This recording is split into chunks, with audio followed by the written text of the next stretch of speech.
जय श्री राम बंधुओं।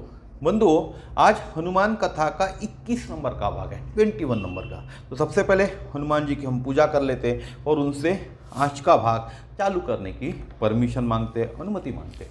आज का जो भाग हम चालू करेंगे, एक तो कल जो हमने देखे उसी का कुछ भाग है शेष, वो देखेंगे और एक शांति मंत्र से चालू करेंगे, क्योंकि आज दुनिया में सभी जगह अशांति फैली हुई है।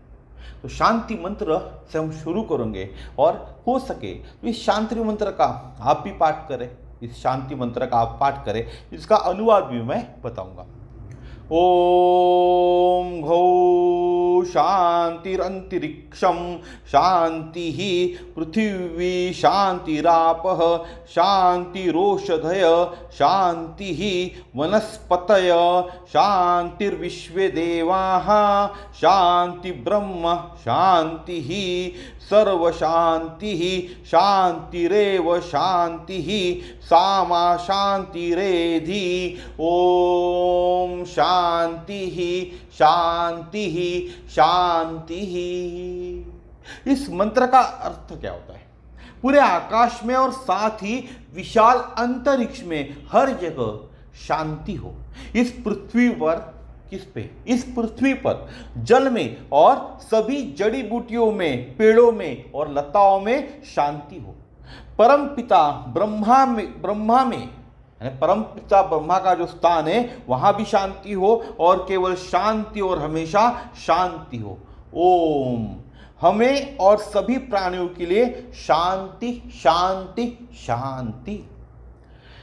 वनस्पति तक शांति की कामना करने वाला 24 घंटे पड़ोसी से गाली गलौज करता है। मैंने जो कहा था आपको कि 24 घंटे शांति का पाठ करने वाला 24 घंटे जो बोलता है कि मेरे घर में जो वनस्पति है, आजू बाजू में जो वनस्पति है, जो पेड़ पौधे हैं, उनको शांति मिले।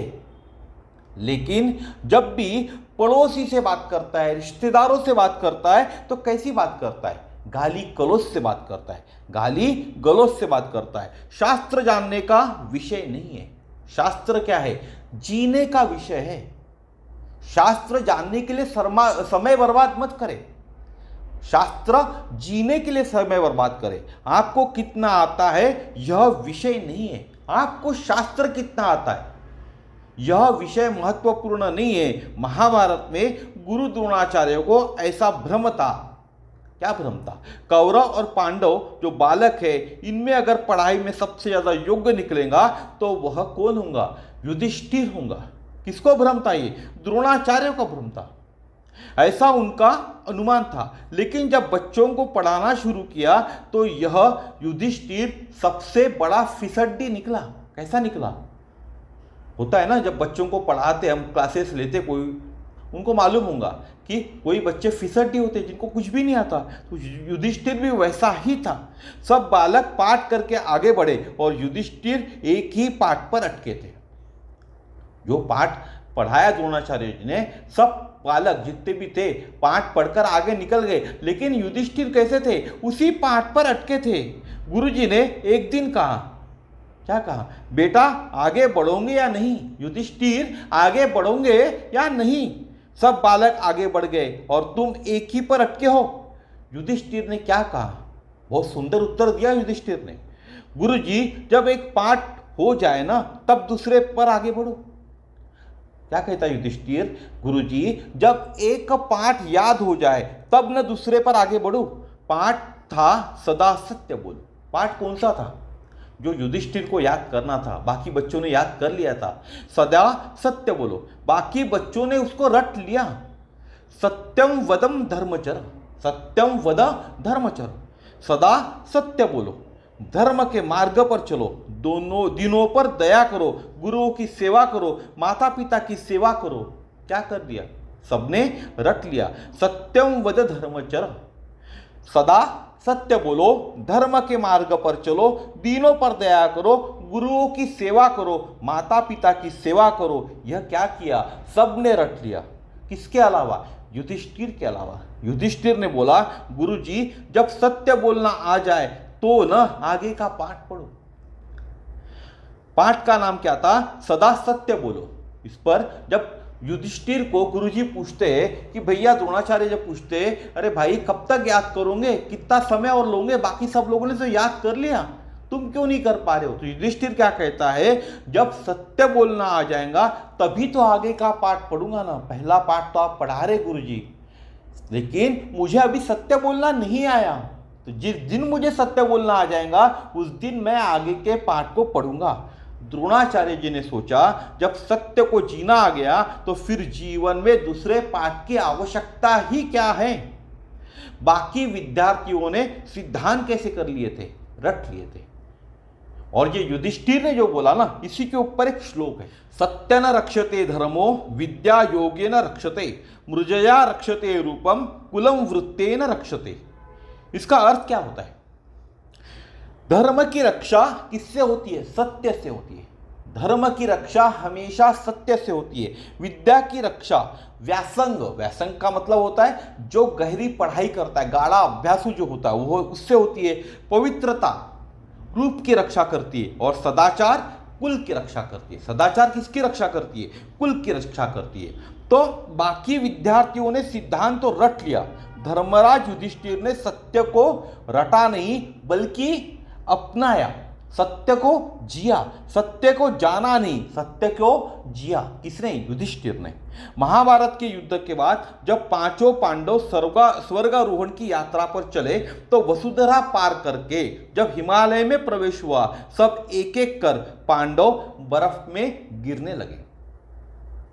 आपको मालूम है, जब पांडव यानी भगवान श्री कृष्ण ने अपना देह त्याग डाला, यह सूचना जब पांडवों को मिली, जब अर्जुन ने यह सूचना सबको दी, तब सभी पांडव ने क्या बोले, अब ये तो नहीं रहे, श्री कृष्ण ही नहीं रहे तो हमें रहकर इस धरती पे कोई मतलब नहीं है, हमें भी अपना देह त्याग कर देना चाहिए। इसीलिए वो लोगों ने स्वर्ग की यात्रा निकाली और साथ में उनके कुत्ता भी गया था। पांचों पांडवों के साथ में एक कुत्ता भी था। तो वह कुत्ता कौन था? क्या आप जानते हो वो कुत्ता कौन था? नहीं जानते ना, तो आगे देखते वह कुत्ता कौन था। तो पांडव जब स्वर्गारोहण की यात्रा पर निकले तो सभी पांडव बर्फ में गिरने लगे। सबसे पहले कौन गिरी? सबसे पहले द्रौपदी गिरी, फिर नकुल गिरे, फिर सहदेव गिरे, फिर भीम गिरे, फिर अर्जुन गिरे, और स्वर्ग के द्वार तक चलते चलते केवल युधिष्ठिर बचे और उनके साथ एक कुत्ता जो यात्रा कर रहा था वह पहुंचा। शास्त्रकार क्या कहते हैं? स्वर्ग के द्वार पर वह पहुंचा जिसने सत्य को जिया था। शास्त्रकार क्या कहते हैं? स्वर्ग के द्वार पर कौन पहुंचा? जिसने सत्य को जिया था वह पहुंचा जिसने सत्य का साथ दिया और सत्य को जिया। भले ही वह कुत्ता ही था फिर भी वह स्वर्ग पहुंचा। स्वर्ग के द्वारपालों ने द्वार खोलकर स्वागत किया। आइए धर्मराज, आपका स्वागत है। युधिष्ठिर ने कुत्ते से कहा चलो भाई अंदर प्रवेश करो। द्वारपालों ने कहा नहीं सरकार, केवल आप ही प्रवेश कर सकते हो, कुत्ते के प्रवेश की अनुमति हमारे पास नहीं है। धर्मराज ने कहा आप अपना द्वार बंद कीजिए, जहां पर यह कुत्ता जाएगा वही हम जाएंगे। द्वारपालों ने कहा महाराज आप कुत्ते के लिए जिद कर रहे हो, मनुष्य को तो यहां प्रवेश नहीं मिलता। इस पर धर्मराज ने कहा अरे भाई, जिन भाइयों ने मेरा अंत समय तक साथ नहीं दिया, मेरी पत्नी भी मेरा साथ नहीं दे पाई, जिसने अंत समय तक मेरा साथ दिया, अगर मैं उसका साथ नहीं दे पाया तो मैं कुत्ते से भी क्या हूं, गया गुजरा हूं। कौन कहते? युधिष्ठिर कहते। आप द्वार बंद कर ले, हम वापस लौट जाएंगे। इतना कहना था कि पूरा स्वर्ग ठाका मारकर हंसने लगा। पूरा स्वर्ग हंसने लगा युधिष्ठिर ने जब यह कहा। धर्मराज को आश्चर्य हुआ कि आखिर मेरी बात पर इतनी हंसी क्यों हुई। मैंने ऐसा क्या कह दिया कि पूरे स्वर्ग के लोग हंस रहे? और पीछे मुड़कर देखा तो कुत्ते की जगह भगवान नारायण मुस्कुराते हुए खड़े थे।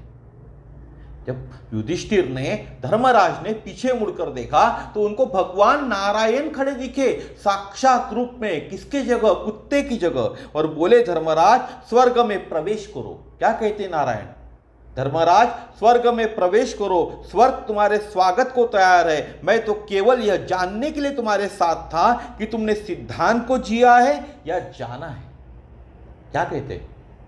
कृष्ण क्या कहते हैं, मैं सिर्फ यह जानने में इंटरेस्टेड था कि तुमने सिद्धांत को जिया है या जाना है, सत्य जानने का विषय नहीं है। जो लोग सत्य जानना चाहते हैं तो सत्य जानने का विषय नहीं है, सत्य कैसा विषय है, जीने का विषय है। बहुत से लोग शास्त्रों के ज्ञाता है, विद्वान है, किंतु विद्यावान नहीं है। विद्यावान वे है जिसके मस्तिष्क का ज्ञान उसके आचरण में उतर चुका है, जिसके उच्चारण का ज्ञान आचरण में आ गया है, जीवन की चर्चा से निकालकर जीवन चर्या में आ चुका है। जिसके हृदय में ज्ञान बैठा है वो कौन है, वो विद्यावान है। और जिसकी बुद्धि में ज्ञान बैठा है वह विद्वान है। जिसके हृदय में, जो हृदय है इसके अंदर अगर ज्ञान बैठा है तो कैसा रहेगा, वो विद्यावान कहलाएगा। और जिसकी ये बुद्धि है उसके अंदर अगर ज्ञान बैठा है तो वह क्या कहलाएगा, विद्वान।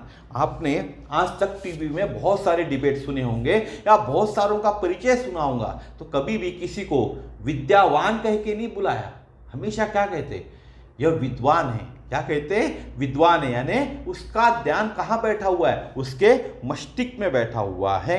रावण विद्वान है, रावण के 10 सिर है, 10 गुणी विद्वत्ता है, 10 गुणी ताकत है, 10 गुणी क्षमता है, 10 गुणी बुद्धिमत्ता है, 10 गुणी चालाकी है और 10 गुणी चतुराई भी है। लेकिन आचरण कैसा करता है रावण, 5 सिर इधर और 5 सिर उधर, 5 सिर इधर और 5 सिर उधर करता है रावण। इसका अर्थ क्या है, रावण का जो सत्य है वह बाकी लोगों के लिए तो है। अर्थ क्या है, रावण का जो सत्य है वह बाकी लोगों के लिए तो है, अड़ोस पड़ोस के लिए तो है, इधर उधर के लिए तो है, लेकिन वह ज्ञान अपने भीतर नीचे की ओर नहीं उतर रहा, अपने खुद के भीतर नीचे की ओर नहीं उतर रहा। आजू बाजू के लिए, आस पड़ोस के लिए है, चारों ओर प्रकाशित हो बिखर रहा है। और हम सबका लगभग यही हाल है। जैसा रावण का हाल था वैसा ही हाल हम सब लोगों का है। सब लोगों के लिए हम ध्यान बघारेंगे। आपने देखा होगा हम क्या करते, हमारे लिए हमारा ज्ञान का उपयोग नहीं करते, लेकिन दूसरों को ज्ञान हम बघारते, उसकी गलतियां ढूंढ कर दिखाते, क्योंकि हम क्या है, विद्वान हैं। बालकों से लेकर समाज परिवार सभी को क्या करते, हम उपदेश देते, लेकिन हम स्वयं सड़ी हुई कीचड़ में ही सड़ते रहेंगे। आपने देखा होगा ऐसे बहुत सारे लोग होते जो छोटे बच्चों से लेकर बड़े बुजुर्गों से लेकर सभी को क्या करते, उपदेश देते, ये ऐसा कर लो, ये वैसा कर लो, ऐसा करना चाहिए था, ऐसा कर लो तो फायदा होगा। क्या करने का काम है, उपदेश देने का काम है, लेकिन हम स्वयं सड़ी हुई कीचड़ में ही सड़ते रहेंगे। जानकी जी ने भी हनुमान जी से यही कहा था, बेटा फल खाने जा रहे हो। जानकी जी ने हनुमान से क्या कहा था, बेटा फल खाने जा रहे हो, एक काम करना। हनुमान जी क्या बोलते, क्या करूं मां, क्या करूं मां। मां बोली, रघुपति चरण हृदय धरी तात मधुर फल खाऊ। भगवान के श्री चरण हृदय में चाहिए, भगवान के श्री चरण हृदय में चाहिए। भगवान के चरणों की चर्चा हमारी वाणी में तो रहती है, भगवान नाम वाणी पर तो बैठा है, पर हृदय में क्या है, भोग है और वासना है। हमारे हृदय के अंदर में क्या है, भोग और वासना है, लेकिन हमारे जो नाम है, भगवान का नाम, हमारी जो वाणी है उस पर तो बैठा हुआ है, लेकिन जो हमारा हृदय है इसके अंदर सिर्फ भोग भरा हुआ है, सिर्फ वासना भरी हुई है। उपासना हमारी देह में है, लेकिन हृदय में तो वासना की गंध भरी है। क्या है उपासना, ये जो देह है हमारा, जो नश्वर देह है उसके अंदर उपासना है, और हृदय जो है हमारा उसके अंदर क्या है, वासना की गंध भरी हुई है। इसलिए आज हनुमान जी ने रावण को कहा, रावण तुम्हारा सब कुछ ठीक है, अगर एक काम और कर दो, क्या एक काम और कर दो, राम चरण पंकज उर धरो, लंका अचल राजू तुमह करहु। भगवान के श्री चरणों को अपने हृदय में धारण करो और फिर इस लंका के अचल अधिपति रहोगे। हनुमान क्या कहते हैं रावण को, रावण भगवान के जो श्री चरण है उसको तुम अपने हृदय में धारण करो, तो इस लंका के अचल अधिपति रहोगे तुम। तो विद्वान वह है जो दूसरों में दोष देखता है। विद्वान कौन है? अगर हम विद्वान की परिभाषा करते हैं, जो दूसरों में दोष देखता है और उसकी चर्चा करता है। विद्वान वह है जो अपने भीतर दोष ढूंढता है। विद्वान कौन है? आज इस दुनिया के अंदर में आपको हर जगह विद्वान ही मिलेंगे। विद्वान कौन है? जो दूसरों में दोष दिखता है। ऐसा बहुत कम लोग होंगे जो दूसरों में दोष देखते नहीं होंगे और उसकी चर्चा भी कर लेता है। दूसरों के दोष देखेगा और उसके ऊपर चर्चा भी कर लेगा। यह कौन है? यह विद्वान कहलाता है। और विद्वान कौन है? जो अपने भीतर दोष ढूंढता है। अगर मैं विद्वान हूं तो मैं अपने भीतर दोष ढूंढूंगा। अगर मैं विद्वान हूं तो लोगों के दोष ढूंढूंगा और उस पर चर्चा करूंगा। सांसारिक दूसरे के अंदर दोष ढूंढता है। यही अंतर है साधु और सांसारिक में। साधु अपने भीतर दोष ढूंढता है, सांसारिक दूसरों में दोष ढूंढता है। और कोई अंतर नहीं है साधु और सांसारिक के बीच। श्री भरत जी क्या कहते हैं? मोहि समान को पाप निवासु, जेहि लगी सिय राम बनवासु। साधु जब देखेगा तो कहां देखेगा? अपने भीतर देखेगा। बुद्धिमान विद्वान दूसरों के दोषों का वर्णन करेगा। साधु अपने भीतर देखेगा हमेशा। लेकिन जो बुद्धिमान व्यक्ति है, जो विद्वान व्यक्ति है, वह कभी भी दूसरों के दोष ही देखेगा और उसी का वर्णन करेगा। देखो, एक सिद्धांत है, जब अपने दोष न देखने हो तो दूसरों के दोष देखने में व्यस्त रहना चाहिए। सिद्धांत क्या कहता है? आपको मालूम है आपके दोष क्या है, लेकिन अगर आपको आपके दोष नहीं देखना है तो दूसरों के दोष देखने में आप व्यस्त हो जाए। अपने दोष को देखने की फुर्सत कहाँ है हमको? जितने भी यह भाषण मंचों पर देते हैं उनके भाषण सुनिए। आपने देखा होगा बड़े बड़े नेता है जो, या बहुत अच्छे अच्छे, बात करूं मैं, कुछ व्यापारी वर्ग भी है जो मंच पे भाषण देते हैं। उनका भाषण सुनिए। भ्रष्टाचार क्या कहते हो, बहुत बढ़ रहा है। अब यह नहीं समझ में आ रहा कि भ्रष्टाचार कर कौन रहा है। हर व्यक्ति बोल रहा है कि भ्रष्टाचार बहुत है। मुझे तो ऐसा लगता है कि मंचों पर बोलने वाले भी यदि भ्रष्टाचार छोड़ दे तो इस देश में राम राज आ जाएगा। आपने सुना होगा, मंत्री होते, बड़े बड़े व्यापारी होते, क्या बोलते? भ्रष्टाचार बढ़ रहा है। अगर इन व्यापारियों ने भ्रष्टाचार छोड़ दिया, इन मंत्रियों ने भ्रष्टाचार छोड़ दिया ना, तो सही में इस भारत देश के अंदर में फिर से राम राज आ जाएगा। जो भ्रष्टाचार करता ही नहीं, उसको बोलने की भी आवश्यकता नहीं है। जो भ्रष्ट नहीं है ना, उसे भ्रष्टाचार बहुत है, यह बोलने की आवश्यकता ही नहीं है। बोलता वही है जो भ्रष्ट है। कौन बोलता है? जो भ्रष्ट है वही बोलता है। और भ्रष्टाचारी कैसा होता है? हमेशा भ्रष्टाचार पर बोलते रहेगा ताकि उसका भ्रष्टाचार कोई देखने की कोशिश ना करे। जो दूसरे को उपदेश देता है वह कभी उपदेश जीता नहीं है। जो हमेशा दूसरों को उपदेश देता है वह कभी उपदेश जीता नहीं है। आप देख लेना, इस दुनिया के अंदर में यह आप सत्यता पाओगे कि जो दूसरों को उपदेश देता है, आपके घर में ढूंढ लीजिए, आपके बाहर मित्र परिवार में ढूंढ लीजिए, कहीं भी ढूंढ लीजिए आप, जो बंदा दूसरों को उपदेश देता है वह बंदा खुद उपदेश में जीता नहीं है। उसी को क्या कहते? रावण कहते हैं। रावण ऐसा ही विद्वान है। श्री हनुमान जी कैसे है? विद्यावान है, शास्त्र को ढो नहीं रहे, जी रहे। हनुमान जी क्या कर रहे? शास्त्र को ढो नहीं रहे। रावण ढो रहा था और हनुमान जी जी रहे शास्त्र में। शास्त्र उनके रग रग में, जीवन की चर्या में समाया हुआ है। जो शास्त्र को जीता है वही गुणी है। जो शास्त्र को जीता है वही गुणी है। और गोस्वामी जी ने गुणी की मानस में एक परिभाषा भी दी है। सोई गुणित न सोई बड़भागी, जो रघुबीर चरण अनुरागी। गुणी कौन है? क्या कहते? मानस के अंदर में गोस्वामी जी क्या कहते हैं? गुणी कौन है? जो रघुवीर के चरणों में अनुराग करते वे गुणी है। जो भगवान का भजन करते हैं वे गुणी है। परम पर धन हरण को वैश्या, परम प्रवीण तुलसी सोई चतुरता, राम भक्ति जो लीना। चतुरता के कई अर्थ हैं। असली चतुरता तो यही है कि सब कुछ छोड़कर अपना भजन करो। क्या है चतुरता असली? सब कुछ छोड़ दो, अपना भजन करो, उसको चतुर कहते हैं ना। बहुत चतुर आदमी है, केवल अपने काम पर इसकी क्या है, निगाह है। तो चतुर का यही अर्थ है कि सारे संसार के झंझटों में भी जिसकी निगाह केवल अपने भजन पर हो। गोस्वामी जी ने क्या कहा है, कठिन काल मल कोस जोगन यज्ञ ज्ञान तप परिहरि सकल भरोस राम ही भजई ते चतुर नर। इस कठिन काल में भी सारे झंझटों से निकलकर जो अपना भजन करता है वही क्या है, वही चतुर है। हमारी चतुराई केवल स्वार्थ सिद्धि में लगी है। किसकी? हमारी।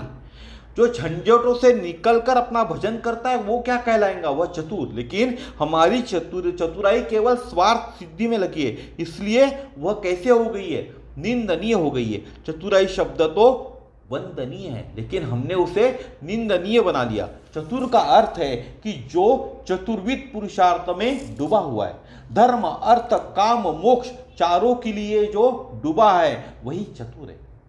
चतुर है ने क्या, जो धर्म अर्थ काम और मोक्ष चारों में डूबा हुआ है, या चारों के लिए जो डूबा हुआ है वही चतुर है। हम जगत में बहुत चतुर है। और भगवान कैसे?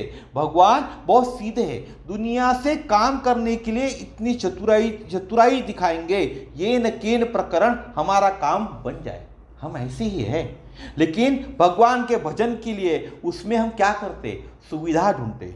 समय का रोना रोएंगे, परिस्थिति का रोना रोएंगे। भजन तो करना चाहते लेकिन भजन की परिस्थिति नहीं है। क्या कहते हैं, भजन तो करना चाह रहे लेकिन भजन की परिस्थिति नहीं है, सुविधा नहीं है, समय नहीं है और शरीर की क्षमता नहीं है, तबीयत ठीक नहीं रहती अभी, इसलिए भगवान का नाम नहीं ले पा रही हूं। यह बिगड़ी हुई तबीयत दिन भर रुपए जरूर कमा सकती है लेकिन भगवान का नाम नहीं ले सकती। जब भगवान का नाम या सुमिरन करने का वक्त आता है तब तो हमारी तबीयत बिगड़ जाती है। लेकिन ये बिगड़ी हुई जो तबीयत है वो दिन भर रुपए जरूर कमा सकती है, क्लब में जरूर नाच सकती है, दुनिया में मटर गश्ती जरूर कर सकती है, लेकिन भगवान का भजन नहीं कर सकती। तो हम जगत में चतुर है।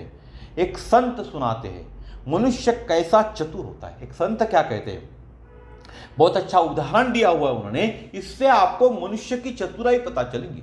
और देख लेना, अपने आप को भी टटोल कर देख लेना, कहीं आप भी इस चतुराई के लिस्ट में आपका भी तो नाम नहीं आता। एक व्यक्ति हनुमान जी के मंदिर गया, उसे कोई संतान नहीं थी, तो हनुमान जी से उसने आराधना की, हे हनुमान जी आप दुर्गम काज जगत के जेते सुगम अनुग्रह तुमरे देते। क्या कहता हनुमान जी से, दुर्गम काज जगत के जेते सुगम अनुग्रह तुम रहते थे। सब दुर्गम काम आपकी कृपा से कैसे हो जाते हैं, सुगम होता है। कृपा करें मुझे एक सुंदर सा बेटा अगर मिले तो मैं आपको हीरे का हार चढ़ाऊंगा। पुजारी ने कहा कोई चिंता मत कीजिए, हम आपकी ओर से अनुष्ठान करेंगे। पुजारी को भी लोभ था, हीरे का हार चढ़ेगा तो अपने को ही मिलेगा। 40 दिन का पाठ किया पुजारी ने, संयोग से या सौभाग्य से उनको पुत्र पैदा हो गया। जो सेठ आए हुए थे उनको पुत्र पैदा हो गया। बेटे का नाम रखा हीरालाल। छोटे बच्चों को हीरालाल कोई नहीं बोले, सभी बोले ओ हीरा ओ हीरा। क्या बोले, ओ हीरा ओ हीरा। पुजारी को पता लगा कि सेठ जी को पुत्र रत्न की क्या हो गई, प्राप्ति हुई। बड़े खुश हुए कि अब तो जरूर हीरे का हार चढ़ेगा हनुमान जी को। 3 महीने का बालक हो गया। पत्नी ने कहा चलो जी मंदिर में पूजा कराए, जो मन्नत मांगी थी उसको पूरी करके आए। बोले रुक, क्या कहते सेठ, क्या कहते हैं, बोले रुक अभी थोड़ा बालक और बड़ा होने दे। पति ने कहा 5 वर्ष का हो जाएगा तो मुंडन के बाद चलेंगे। पत्नी कहती है 2 साल का हो गया है। पति कहते 5 साल का होने दे फिर मुंडन करके चलेंगे। बालक 5 वर्ष का हो गया तो पत्नी ने फिर कहा हमने हनुमान जी के वहाँ जो बोला हुआ है वह पूरा करना है, जो मन्नत मांगी है वह पूरी करनी है। देवता के सामने मन्नत जो रखी जाती है वह पूरी भी की जाती है, अन्यथा अनिष्ट होने की संभावनाएं होती है। चलिए ना, अपने यहाँ किस बात की कमी है। सेठानी कहती है कि अनिष्ट हो सकता है, अपने यहाँ किस बात की कमी है। इसी बालक के नाम पर एक हीरे का हार ही तो चढ़ाना है तो चढ़ा देते हैं। आज भी तो आदमी है, जब अपना काम पूरा नहीं होता तो प्रार्थना की ओर भाव होते। आप भी तो वैसे होंगे ना, मैं भी वैसा हूं। जब काम पूरा नहीं होता तो भगवान से प्रार्थना करते, और भाव कैसे होते, प्रार्थना के होते। काम पूरा होते ही प्रार्थना के भाव और हो जाते। जैसे ही भगवान ने काम कर दिया, हमारे भाव अलग हो जाते, प्रार्थना के भाव नहीं रहते। पत्नी ने बहुत आग्रह किया, इसलिए पत्नी को धर्म पत्नी कहा जाता है। पति का धर्म से क्या संबंध। एक दिन तय हो गया, अच्छा चलो हीरे का हार चढ़ाए। अब पत्नी ने समझाया, इसीलिए पत्नी को क्या कहा जाता है, धर्म पत्नी। पति का धर्म से कोई संबंध ही नहीं है। एक दिन तय हो गया, अच्छा चलो हीरे का हार चढ़ाए। पुजारी को भी समाचार मिल गया कि सेठ जी आ रहे सेठानी के साथ हीरो का हार चढ़ाने। मंदिर धोया, चोला चढ़ाया, अगरबत्ती जलाई, पुष्पमाला चढ़ाई। पत्नी से बोला, आज तो हमारे द्वार खुलने वाले। कौन कहता है, पंडित कहता है। आनंद होगा, हीरे का हार आज हनुमान जी को चढ़ने वाला है। चाहे अंगूठी चाहे नथ, जो भी बनवाना वो बनवा लो। सो अब आगे पूजा सब हो गई थी, माथा टेक दिया।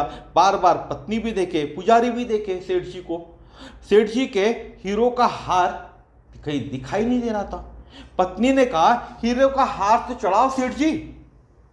लड़के के गले में सुंदर फूलों की हार की एक माला थी, उसे पहनाकर सेठ जी लेकर आए थे।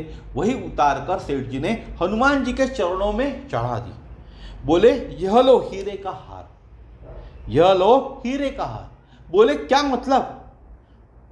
पुजारी बोले क्या मतलब। बोले, हीरा ही तो है लड़का। हीरे का हार, लड़के का नाम क्या था, हीरा ही तो है लड़का, और इसी का हार तो मैं चढ़ा रहा हूं बजरंगबली को। गले की माला चढ़ाकर चले गए। जो सेठ थे गले की माला चढ़ाकर चले गए। भजन में चतुराई और जीवन में भी चतुराई। दूसरे का पैसा कैसे अपने जेब में आए, इसी चतुराई में हम डूबे हैं।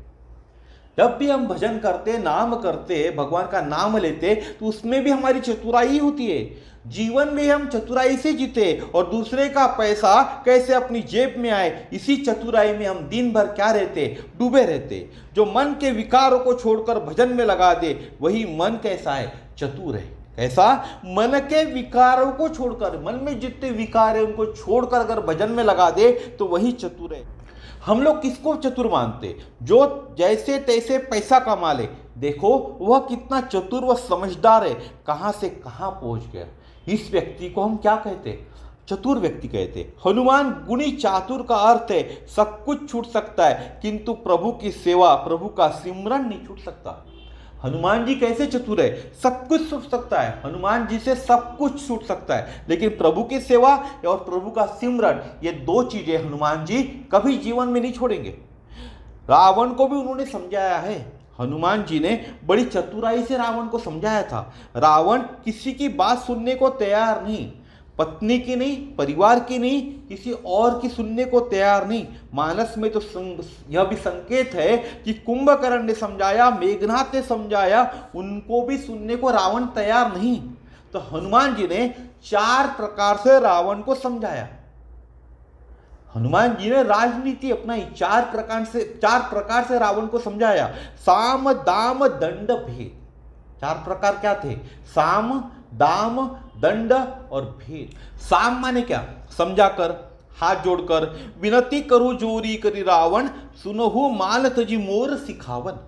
मंदोदरी ने समझाया, विभीषण ने समझाया, माल्यवंत ने समझाया, मारीश ने समझाया, काल नेमी ने समझाया, हनुमान जी व अंकज जी आदि सभी ने समझाया। दाम यानी उसके बाद साम से तो समझा दिया, माना नहीं, साम से समझा दिया। फिर दाम यानी लोभ से समझाया, दाम भी दिया, लोभ से समझाया। अरे रावण, राम चरण पंकज अरुधरऊ, लंका अचल राहु तुम करहु। राम जी के अपने हृदय में राम जी को रख लो, उनके चरण कमलों को रख लो, लंका हमेशा तुम्हारी रहेंगी। तो भी रावण नहीं माना। फिर दंड से, भय से समझाया, अगर तुम नहीं मानोगे तो शंकर सहस विष्णु अजतो ही, सखई न राखी राम कर द्रोही। क्या कहते, शंकर सहस विष्णु अजतो ही, सखई न राखी राम कर द्रोही। फिर तुमको ब्रह्मा विष्णु महेश भी नहीं बचा पाएंगे, तुम राम द्रोह छोड़ दो, तुम राम द्रोह छोड़ दो। और हनुमान जी ने भेष से, कपट से भी समझा दिया। हनुमान जी ने सारी लंका जलाकर राख कर दी, लेकिन केवल एक विभीषण कर गृह नाही, एक विभीषण कर गृह नाही। रावण और विभीषण ने भेद डाल दिया और परिणाम यह हुआ कि अंत में विभीषण रावण को छोड़कर राम की शरण में आ गया। वैसे इसमें कोई बुराई भी नहीं है कि विभीषण ने रावण को छोड़कर राम की शरण में आ गया। तो दुर्जन से सज्जन को हनुमान जी ने दूर कर दिया। हनुमान जी ने क्या किया? दुर्जन से एक सज्जन व्यक्ति को दूर कर दिया। रावण को जब यह पता लगा कि पूरी लंका जल गई, केवल विभीषण का घर बचा है, यह विभीषण लगता है इस वानर से अंदर ही अंदर मिला हुआ है, इसी ने उसे मृत्यु दंड से भी बचाया है। नीति विरोध न मारिय दूता, इसी ने बोला था आन दंड कछु करियु गोसाई। और उसी आग को रावण हृदय में लिए बैठा रहा। अंत में रावण ने विभीषण पर लात का प्रहार कर दिया और क्या कहा? जा उसी तपस्वी के शरण में जा। तो साम दाम दंड भेद चारों नीतियों का जो जीवन में पालन करता है वह चतुर नहीं, क्या है? अति चतुर है और राम काज करीबे को आतुर है। जो जीवन के अंदर में साम, दाम, दंड और भेद, इन चारों नीतियों का जो जीवन में पालन करता है वह चतुर नहीं, अति चातुर है और राम काज करीबे को आतुर है। अब आपको सोचना है आपको क्या करना है। हनुमान जी राम काज करीबे को आतुर है, हम सब कैसे है? काम काज करीबे को आतुर है। हनुमान जी कैसे है? राम काज करीबे को आतुर और हम सब काम काज करीबे को आतुर। जब देखो यही सुनने को मिलता है, बड़े जरूरी काम से बाहर जा रहा हूं। कहां गए थे? बड़े जरूरी काम से गया था। कहां जा रहे हो? बड़े जरूरी काम से जा रहे हो। भाई न रात न दिन न सुबह न शाम, 24 घंटे काम ही काम। श्री हनुमान जी राम काज में और हम काम काज में। राम काज में कहां डूबे हुए? हनुमान जी राम काज में डूबे हुए और हम कहाँ डूबे हुए? हमारे कामकाज में डूबे हुए। श्री हनुमान जी राम काज करीबे को आतुर और हम काम काज करीबे को आतुर। देखो राम काज और काम काज ये दोनों विरोधाभासी नहीं है। कौन से शब्द? राम काज और काम काज, ये दोनों विरोधाभासी शब्द नहीं है। इन दोनों में कोई विरोध भी नहीं है, दोनों बिल्कुल एक है।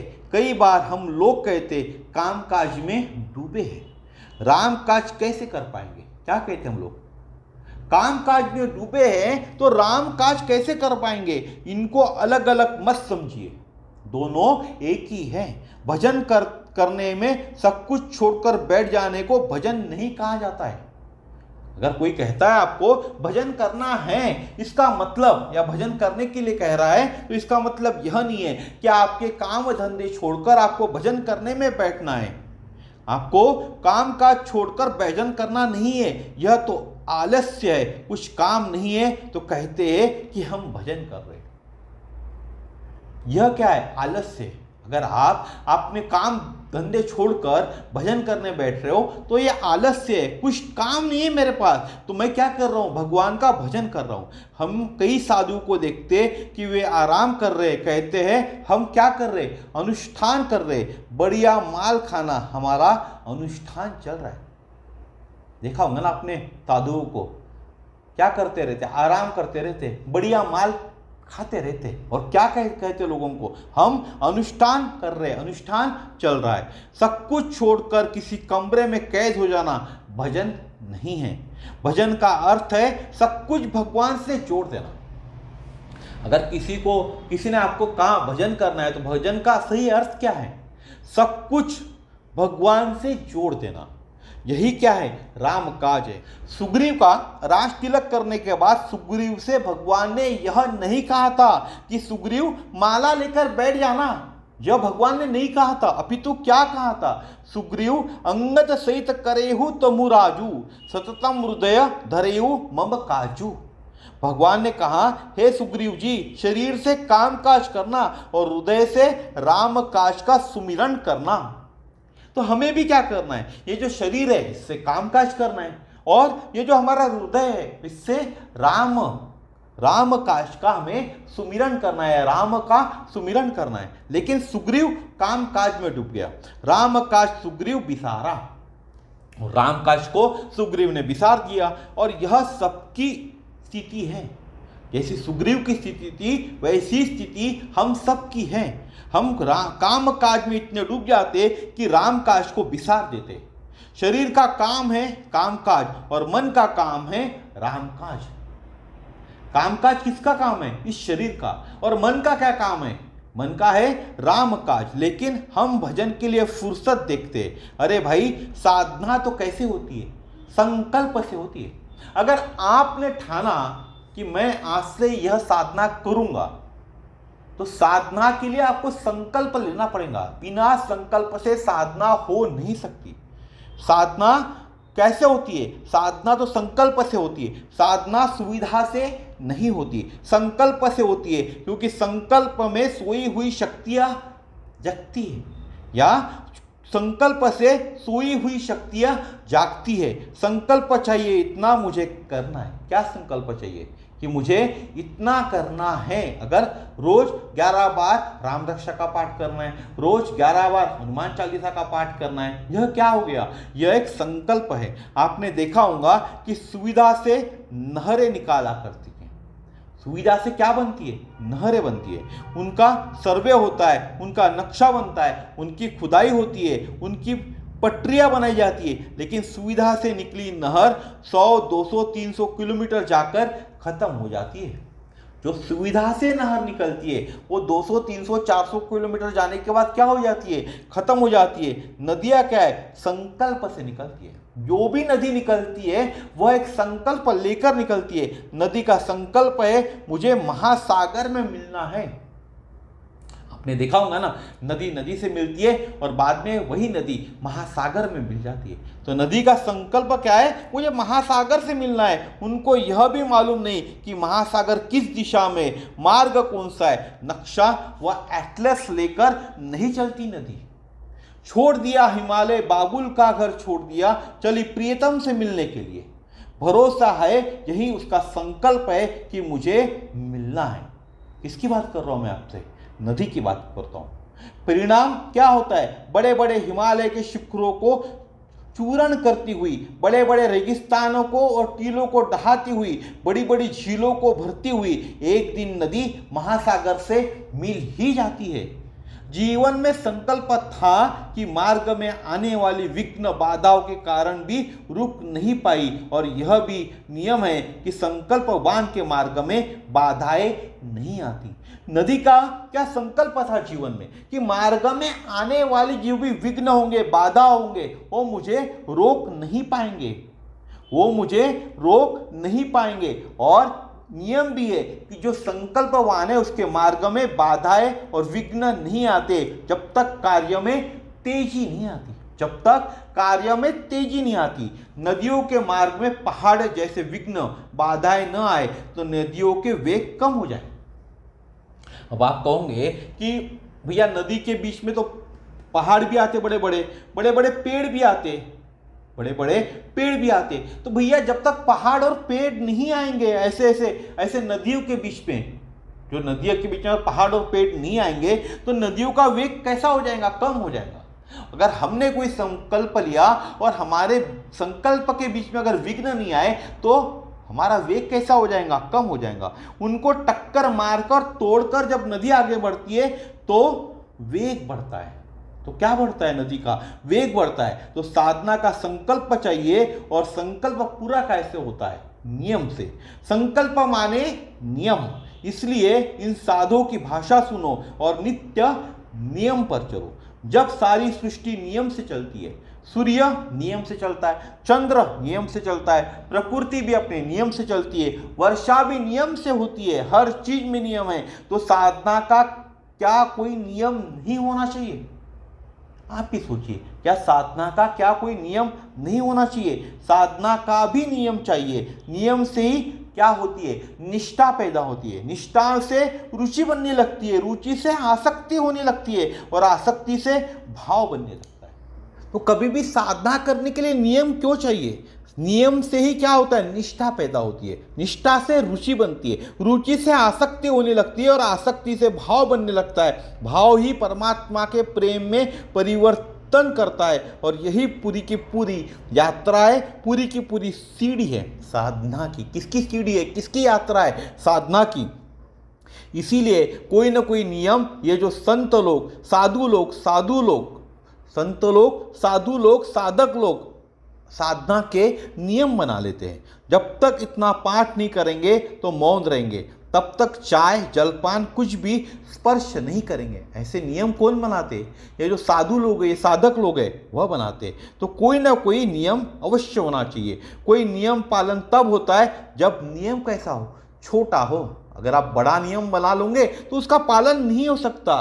कोई भी नियम का पालन तब होता है जब नियम छोटा होता है। जितना नियम छोटा होगा उतना ही आनंद से उसका पालन होगा। सो रहे हो खर्राटे लेकर तो नियम कौन पूरा करेगा? अगर आप सो रहे हो खर्राटा लेकर तो नियम कौन पूरा करेगा? अपने को ही पालन करना पड़ेगा। तो जीवन में नियम चाहिए और साधना का संकल्प चाहिए, फिर उसके लिए सातत्य का स्वभाव भी चाहिए। तो जीवन में क्या चाहिए? जीवन में सबसे पहले चाहिए नियम, उसके बाद साधना का आपको संकल्प भी लेना है। अब साधना का संकल्प ले लिया तो उसके बाद क्या चाहिए? सातत्य चाहिए। आपके स्वभाव में सातत्य भी होना चाहिए, क्योंकि आपने साधना का क्या लिया हुआ है? संकल्प लिया हुआ है। अब यह बात मैं सिर्फ इसकी बात नहीं कर रहा हूं, अध्यात्म की बात नहीं कर रहा हूं। आप पढ़ाई की बात कर ले, आप खेलों की बात कर ले, तो आपको नियम बनाना पड़ेगा कि मुझे रोज सुबह अगर खेलना है तो 4 बजे उठूंगा, शाम को 10 बजे तक जो भी काम है वह करूंगा, 4 बजे से उठकर रात को 10 बजे तक खेलना भी है, पढ़ाई भी करना है। सबके नियम बनाने पड़ेंगे आपको। उसमें कसरत भी करनी है, उसका भी नियम बनाना पड़ेगा आपको। मुझे तेल वाले पदार्थ नहीं खाने, यह भी नियम बनाना पड़ेगा आपको। और इसमें क्या रखना पड़ेगा आपको? सातत्य रखना पड़ेगा। साधना तो आपको करनी है, खेलना है ना आपको देश के लिए, तो ये साधना है। आपको पहले साधना करनी पड़ेगी, फिर देश के लिए खेलोगे। तो उसके लिए आपको नियम का पालन करना पड़ेगा और साथ ही साथ आपको उसमें सातत्य भी रखना पड़ेगा। इसका मतलब क्या हुआ? जो नियम लिया है वह अखंड और सतत चलना चाहिए। जो नियम लिया है वह अखंड और सतत चलना चाहिए। इसका एग्जाम्पल अगर आप क्रिकेट मैच देखते होंगे तो भारत देश का एक प्लेयर है विराट कोहली, इसका एग्जाम्पल है। उनका जो नियम है वो अखंड है और सतत चलता है। साधना का नियम, साधना अगर एक दिन में छूट गई तो वहीं से शुरू करनी पड़ती है जहां से प्रारंभ की थी। एक दिन भी साधना में अगर खंड पड़ जाए तो जिस दिन पहले दिन आपने जहां से शुरू की थी वहीं से फिर से प्रारंभ करनी पड़ती है। हम साधना कुछ दिन तो करते, कुछ दिन बाद छोड़ देते। आपको अगर वजन कम करना है तो आप क्या करोगे? कुछ दिन डाइट कर लोगे, कुछ दिन जिम चले जाओगे, कुछ दिन कसरत कर लोगे, कुछ दिन ही करोगे और फिर क्या करते? छोड़ देते। संकल्प लिया हमने वजन कम करने का, उसके लिए साधना भी चालू करी, लेकिन हमारे में क्या नहीं था? सातत्य नहीं था। और फिर वही उठक बैठक 2 दिन चले, 3 दिन वापस हो गए। ऐसा नहीं हो। और जो संकल्प जीवन में लिया है उसकी सुरक्षा भी चाहिए। हमने पौधा तो बहुत अच्छा लगाया लेकिन बाढ़ लगाना भूल गए, बच्चों ने तोड़ दिया, गाय भैंस व बकरी कुतर गई या खा गई, जल नहीं दिया पौधे को तो सूख गया, फिर माथा पकड़कर रोते रहे। अरे राम राम, इतना महंगा पौधा लगाया था सूख गया। क्या कहते? अरे राम राम, इतना महंगा पौधा लगाया था लेकिन सूख गया। सुरक्षा चाहिए पर उसकी सुरक्षा हम नहीं कर पाते। उस पौधे की तो सुरक्षा चाहिए थी लेकिन हम सुरक्षा नहीं कर पाए। कैसा स्वभाव हो गया, जैसे हम अपने घर में प्रतिदिन झाड़ू लगाते और बुहारी लगाई, यानी कचरा निकाल दिया, कूड़ा निकाला और कूड़ा क्या कर दिया? बाहर फेंक दिया। तो कूड़ा तो घर के बाहर निकल गया, पर खिड़की दरवाजा बंद करना भूल गए तो हवा का झोंका आया और जो कूड़ा हमने बाहर डाला था वही कूड़ा फिर घर में आ गया। फिर हमको बुहारी यानी झाड़ू लगानी पड़ी, फिर कूड़ा बाहर फेंका, फिर खिड़की दरवाजा बंद करना भूल गए, फिर झोंका आया। फिर कूड़ा अंदर। पूरी जिंदगी हमारी बुहारी लगाते कूड़ा फेंकने में निकल जाएंगी। हम कैसे झाड़ू लगाते लेकिन कचरा बाहर फेंकते, लेकिन जो खिड़की दरवाजे वो बंद करना भूल जाते और हमारी पूरी जिंदगी बुहारी लगाते कूड़ा फेंकने में निकल जाएंगी। और अंत समय हमारे एक हाथ में बुहारी और एक हाथ में कूड़ा ही रहेगा। जब हमारा अंत समय आएगा तो एक हाथ में क्या रहेगा, झाड़ू रहेगा, और एक हाथ में क्या रहेगा, कूड़ा रहेगा। क्योंकि दिन भर रोज नित्य हम यही कर रहे, नित्य हम यही कर रहे। दिन में हम 4 सीढ़ी चढ़ते और रात को 5 सीढ़ी नीचे उतर जाते। दिन में गीता पाठ कर लिया, रात्रि को क्या करते हम, मनोहर कहानी पढ़ ली। प्रातःकाल मंदिर हो आए, सायंकाल मदिरालय में हो आए। दिन में तो मंदिर चले गए, भगवान राम का दर्शन करके आए, और सायंकाल में मदिराचल की सीढ़ियां चढ़ लिए। सुबह सत्संग कर दिया, सायंकाल सिनेमा देख लिया। दिन में चढ़े, रात में गड्ढे में उतर गए, तो जीवन का पूरा घसीटन बन गया। इससे क्या होगा, जीवन का पूरा घसीटन बन जाएगा। 2 नाव में सवारी, भोग भी चाहते हैं, भगवान भी चाहते हैं। इसे क्या कहते हैं, हम मनुष्य कैसे हैं, 2 नाव में सवारी करते हैं। हमें भोग भी चाहिए, भोग भी हमसे छूटता नहीं, हमें भगवान भी चाहिए और भगवान भी हमसे छूटते नहीं। हम दोनों चाह रहे, भोग भी चाह रहे और भगवान भी चाह रहे। स्वामी राम तीर्थ जी के जीवन की बड़ी एक मार्मिक घटना है। देखो, सीखना हो तो छोटे से भी सीखा जा सकता है, और न सीखना हो तो गुरु की वाणी भी ठुकराई जा सकती है। आपके घर में कोई छोटा बच्चा होगा तो उससे भी आप सीख सकते हो, और आपने ठान ही ली नहीं सीखना है तो आप गुरु की वाणी को भी ठुकरा सकते हो। उसमें भी कुतर्क किया जा सकता है। सती कैसी थी, सती सीखने को तैयार नहीं थी। सती की कहानी मैंने आपको पहले बता दिया हूं। शंकर जी की वाणी ने 1000 तर्क दिए कि कैसे भगवान है, यह भगवान नहीं हो सकते, ऐसा है वैसा है। यह कौन बोल रही थी, सती बोल रही थी। और जिसको सीखना है वह किससे सीख सकता है, एक चपरासी से भी सीख सकता है। आप ऑफिस में काम कर रहे हो, आप नए लगे उसको ऑफिस में, और आपका उस ऑफिस का चपरासी काफी साल पुराना है, तो उस चपरासी से भी आप कुछ सीख सकते हो। जिसको नहीं सीखना है वह सद्गुरु से भी क्या सीखेगा, सीखने वाला तो चपरासी से भी सीख लेगा, लेकिन जिसको सीखना ही नहीं है वह सद्गुरु से क्या सीखेगा। जब स्वामी राम तीर्थ के मन में वैराग्य जागा तो उस समय वह लाहौर विश्वविद्यालय में प्राध्यापक थे। स्वामी राम तीर्थ के बारे में आप गूगल कर लेना। जब उनके मन में वैराग्य जागा तो वह लाहौर विश्वविद्यालय के प्राध्यापक थे। एक उनकी बिटिया थी तो वह घर छोड़े तो बिटिया का क्या होगा, बंगले का क्या होगा, परिवार का क्या होगा, पत्नी का क्या होगा। यह जो विचार थे वो भीतर हिलोरे मार रहे थे। मन कैसा हो रहा था, मन ऊहापोह में था। तो प्रातः काल बंगले में टहल रहे थे। कई बार आपने देखा होगा कि बड़े लोग किसी चिंता में डूबे टहलते, तो निगाहें नीचे को अपनी धुन में इधर उधर टहल रहे थे। मेहरता रानी बुहारी लगाने आई थी, यानी काम करने वाली झाड़ू लगाने आई थी। उस समय थोड़ा छुआछूत भी ज़्यादा था, तो अब इधर झाड़ू लगाए या उधर झाड़ू लगाए तो बड़ी मुश्किल की, झाड़ू कैसे लगाए। अब उसके सामने सवाल खड़ा हो गया, उस कामवाली के सामने, कि झाड़ू कैसे लगाऊं। बाबू खड़े, अगर झाड़ू लगाऊंगी तो बाबू के ऊपर धूल जाएंगी। जब बहुत देर हो गई, अगर बाबू इधर आते तो कामवाली उधर जाती, तो बाबूजी से कैसे बचा जाए, यानी बाबूजी को कैसे बचाया जाए इस धूल से। कामवाली बोली, बाबूजी एक तरफ हो जाओ, बाबूजी एक तरफ हो जाओ। कामवाली ने अपने हिसाब से कहा, आप एक तरफ हो जाओ तो मैं पूरे घर में झाड़ू लगाऊं। कामवाली ने जो बोला वो स्वाभाविक बोला, कामवाली ने जो बोला वह स्वाभाविक बोलता, बाबूजी एक तरफ हो जाओ। एकदम हृदय में यह बात चोट कर गई।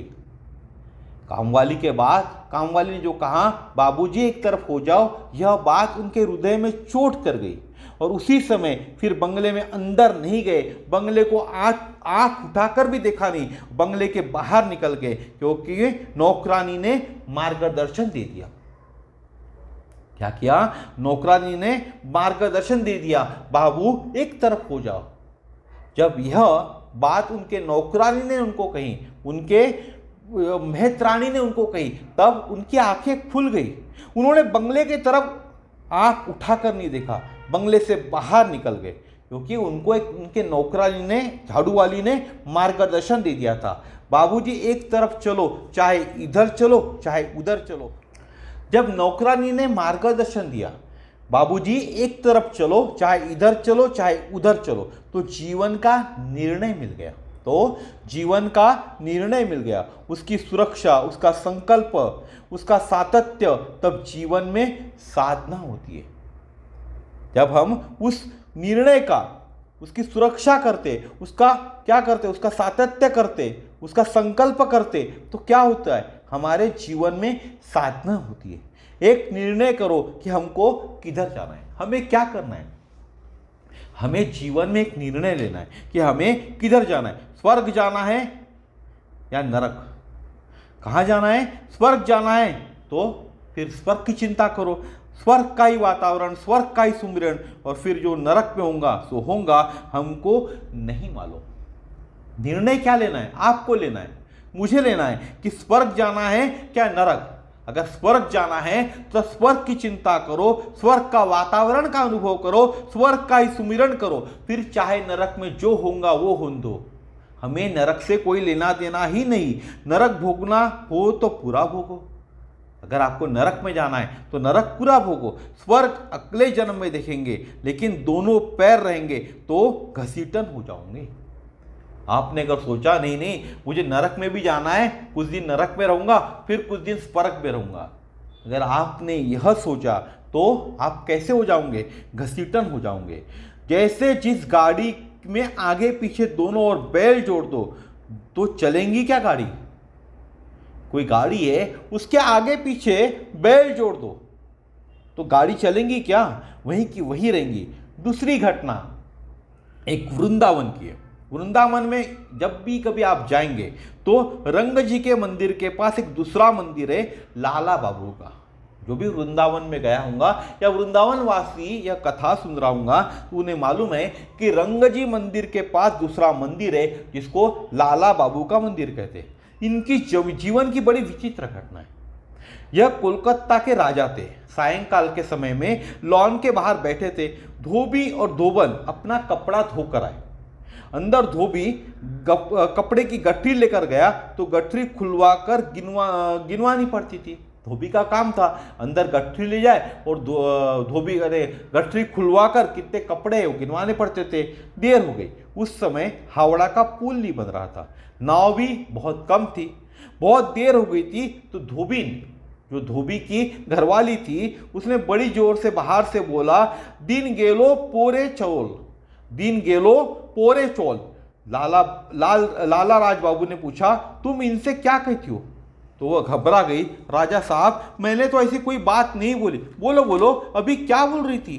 बोली, मैं तो ऐसा कुछ नहीं बोला। बोली, अभी अभी तुम क्या बोल रही थी? फिर कहते राजा, बोलो अभी अभी तुम क्या कह रही थी? बोली, हमारा जो मानुष वह अंदर गया है, बहुत देर हो गई है, अभी तक आया नहीं, इसीलिए कह रही थी दिन गेलो पोरे चौल। मेरा जो पति अंदर गया है बहुत देर हो गई है, इसीलिए उसे कह रही थी दिन गेलो पोरे चौल।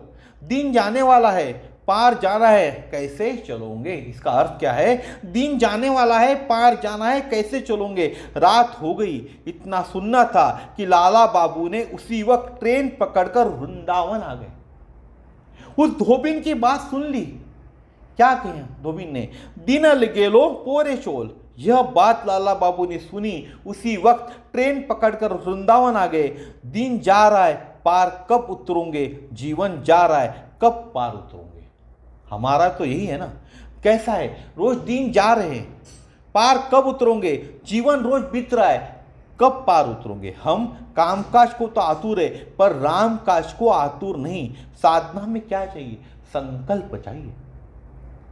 हम जीवन के 80 बरस क्या 90 बरस तक कामकाज करने को आतुर है, लेकिन राम काज करने को आतुर नहीं है।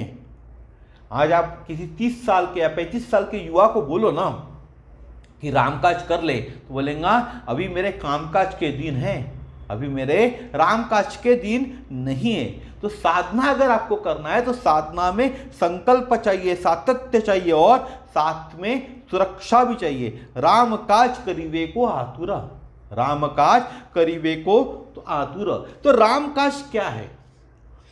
अभी तक हमने राम काज के बारे में देखा, राम काज करीबे को आतुर कैसा करना चाहिए। तो राम काज क्या है यह हम कल के वीडियो में देखेंगे। और अभी सबसे पहले हनुमान जी की आरती कर लेते। आरती मंगलकारी की, पवन सुत बलधारी की, गले में तुलसी की माला, बजाए मृदंग करताला, हृदय में दशरथ के लाला, भाले पे तिलक, अनोखी झलक, कथा की ललक, मधुर छवि जन हितकारी की, पवन सुत बलिधारी की। आरती मंगलकारी की, पवन सुत बलधारी की, जगत के दुर्लभ जितने काज, कृपा से देते सबई नवाज, नाम से भागत भूत पिशाच, राम के दूत अंजनी के पूत, बड़े मजबूत कठिन कलिकल मलहारी की, पवन सुत बलधारी की। आरती मंगलकारी की, पवन सुत बलधारी की। साधु संतन के रखवारे, सभी भक्तन के अति प्यारे, विराजत राघव के द्वारे, श्री मंगल करण सकल भय हरण, मुदित मन करण, राम के आज्ञाकारी की, पवन सुत बलधारी की। आरती मंगलकारी की, पवन सुत बलधारी की। आरती सब जन मिल गावे, कृपा तब हनुमत की पावे, मनोरथ पूर्ण हो जावे, दयानिधि नाम सकल गुण धाम, ज्ञान की खान अष्ट सिद्धि नवधिकारी की, पवन सुत बलधारी की। आरती मंगलकारी की, पवन सुत बलधारी की। बोलिए श्री हनुमान जी महाराज की जय, श्री गुरुदेव भगवान की जय। हरे राम राम राम हरे हरे, हरे कृष्ण कृष्ण कृष्ण हरे हरे, हरे राम राम राम हरे हरे, हरे कृष्ण कृष्ण कृष्ण हरे हरे।